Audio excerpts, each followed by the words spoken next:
যে কোনো রকম তদবির যারা করবে তাদের সহায়তা করা হবে। বিভিন্ন অপরাধ যে সংঘটিত হচ্ছে তার পিছনের মূল কারণই হচ্ছে এই মাদক সেবী এবং মাদকের ভয়াবহ বিস্তার।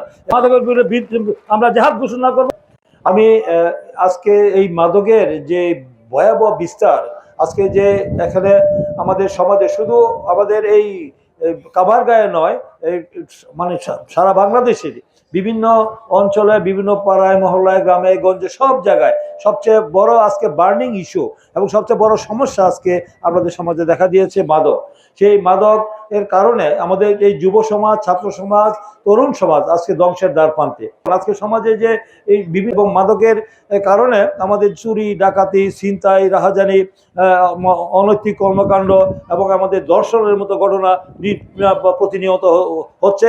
এবং আমরা এটা যারা সমাজে আজকে ভুক্তভোগী তারা সবাই আজকে এটা মানে বুঝতে পারছেন যে আজকে মানে এই যে যুব সমাজ, তাদেরকে যদি আজকে আমরা তাদেরকে যদি নিয়ন্ত্রণ করতে না পারি তাহলে এই সমাজ ধ্বংস হয়ে যাবে। আগামী দিনে তারাই আমাদের দেশের ভবিষ্যৎ। এই যুব সমাজ, ছাত্র সমাজ, তরুণ সমাজ, এই তরুণ সমাজকে রক্ষা করতে হবে। রক্ষা করার জন্য আমাদের সামাজিক শুধু আইন প্রয়োগকারী সংস্থার উপরেই নির্ভর করে চলবে না, আমাদের এখানে সামাজিক প্রতিরোধ গড়ে তুলতে হবে। সামাজিক যৌথভাবে আমাদের এইটা নিয়ন্ত্রণ করা হবে। আমাদের এখন আমরা যদি সমাজকে একটি সুন্দর সমাজ নির্মাণ করতে চাই, আমরা শান্তিতে থাকতে চাই, তাহলে কিন্তু মাদক নিয়ন্ত্রণ করা আমাদের মানে নৈতিক দায়িত্বের মধ্যে পড়ে গিয়েছে।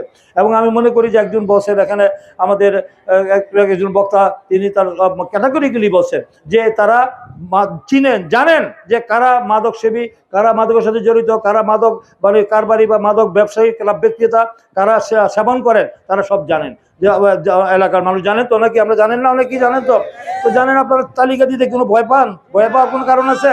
জনগণ হলো সকল রাজনৈতিক ক্ষমতার উৎস। জনগণ এই রাষ্ট্রের মালিক, ভূখণ্ডের মালিক, দেশের মালিক, আপনার সংবিধানে দেওয়া আছে। তাই আপনারা ভয় পাওয়ার কিছু নয়। তো এবার দেখিয়েছেন না যে আপনারা জনগণ কি করতে পারেন, 5 তারিখে প্রমাণ করেছেন না? তারপরে আবার আমরা ভয় পাওয়ার কিছু আছে? মাদক কারবার হাতে গোনা কয়েকজন।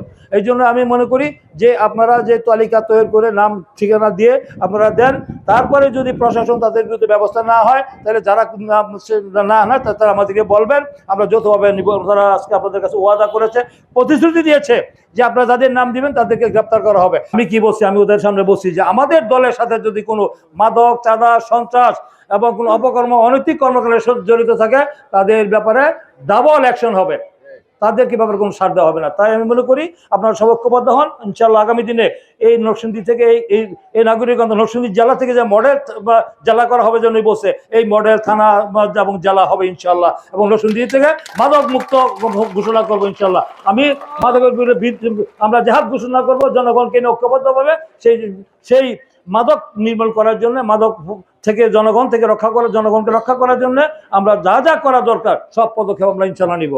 যদি কেউ আমাদের দলের হয় তার বিরুদ্ধে ডাবল অ্যাকশন বলা হয়েছে, যে কোনো রকম তদবির যারা করবে তাদের সহায়তা করা হবে, তাদের আইনের আদালত হবে। যদি কোনো নেতা কোনো এই মাদক, সন্ত্রাস, চাঁদাবাজির জন্য থানায় পুলিশ অফিসারকে আমাদের কাছে তদবির করে, তাদের বিরুদ্ধে ব্যবস্থা নেওয়া হবে। তাই এই ব্যাপারে আমরা জিরো টলারেন্স, আমরা কঠোর আইনমূলক পদক্ষেপ নেওয়া হবে।